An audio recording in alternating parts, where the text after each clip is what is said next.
Maharashtra news, जागा विचारांची, दिशा नव्या महाराष्ट्राची। आपण पाहत आहात GD9 महाराष्ट्र न्यूज।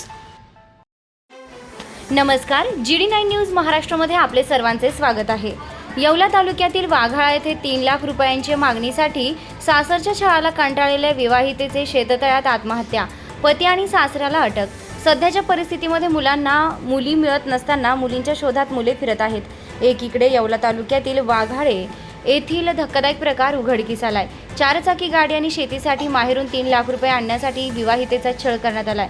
नाशिकच्या येवला तालुक्यातील वाघाळे गावाची जिथे हुंड्यासाठी सासरच्या मंडळींनी केलेल्या छळामुळे एका 25 वर्षीय विवाहितेनं स्वतःचे आयुष्य संपवल्याची अत्यंत धक्कादायक घटना समोर आली आहे। मयत वैशाली नामदेव नवले वय 25 वर्ष आत्महत्या केलेल्या विवाहितेचं नाव आहे। जून 2023 मध्ये वैशालीचा विवाह नामदेव नवले यांच्याशी झाला होता। मात्र लग्नानंतर काही महिन्यातच पती नामदेव, सासरा रुस्तुम नवले आणि सासू विमलबाई नवले यांनी 4 चाकी गाडी आणि शेतीसाठी माहेरून 3 लाख रुपये आणण्यासाठी वैशालीवर दबाव टाकायला सुरुवात केली। यासाठी तिचे शारीरिक आणि मानसिक शोषण केले जात होते।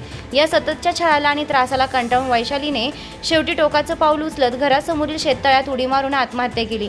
या प्रकरणी वैशालीचे वडील शरद निकुळे यांनी दिलेल्या फिर्यादीवरून येवला तालुका पोलीस ठाण्यात पती, सासू आणि सासऱ्यांविरुद्ध गुन्हा दाखल करण्यात आलेला आहे।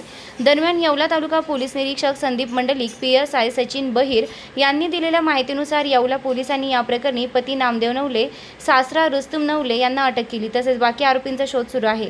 दरम्यान येवला तालुक्यातील वाघाळे येथील शोकाकुल वातावरणात अंत्यविधी होणार असल्याची माहिती सूत्रांनी दिली आहे। या घटनेचा पुढील तपास येवला तालुका पोलीस करत आहेत। GD9 न्यूज महाराष्ट्रासाठी गजानन देशमुख, येवला।